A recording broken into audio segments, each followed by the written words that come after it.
Hello viewers, I am Mehrotra, legal internet lectures and company. Would be discussing about the basic structure doctrine. So, the basic structure doctrine refers to a constitutional principle that exists in some countries, particularly in India. It establishes the foundational structure and essential features of constitution that cannot be altered or amended by the legislative or executive branches of government. Here is a summary of basic structure doctrine in 10 points. So the first one is foundational principle. The basic structure doctrine holds that there are certain fundamental principles and features of a constitution that form its core foundation. The second one is unamendable core. The doctrine asserts that the essential features of a constitution, often identified through interpretation by the judiciary, are beyond the reach of amendment by the legislature or executive.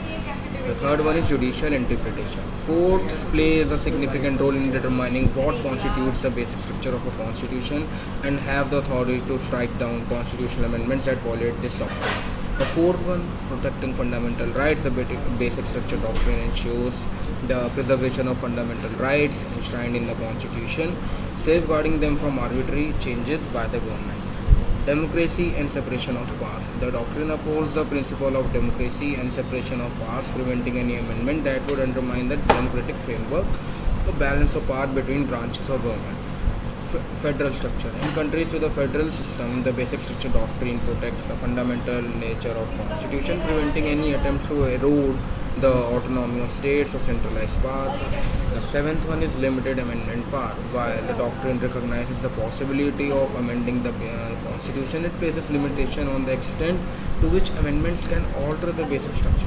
Judicial review. The doctrine empowers the judicial review and invalidate constitutional amendments that violate the basic structure, ensuring constitutional checks and balances. The ninth one, jumping on to the ninth one, which is evolutionary interpretation. The basic structure doctrine allows for an evolving interpretation of the constitution, accommodating societal changes while preserving its core principle. Last but not the least is legal stability and continuity. By establishing the basic structure as unamendable, the doctrine provides legal stability, ensuring that the constitution's core remain intact across different political regimes and eras. So here I will end this video. If any one of you have any doubt regarding the same, do let me know in the comment box and I'll try to revert the same in no point.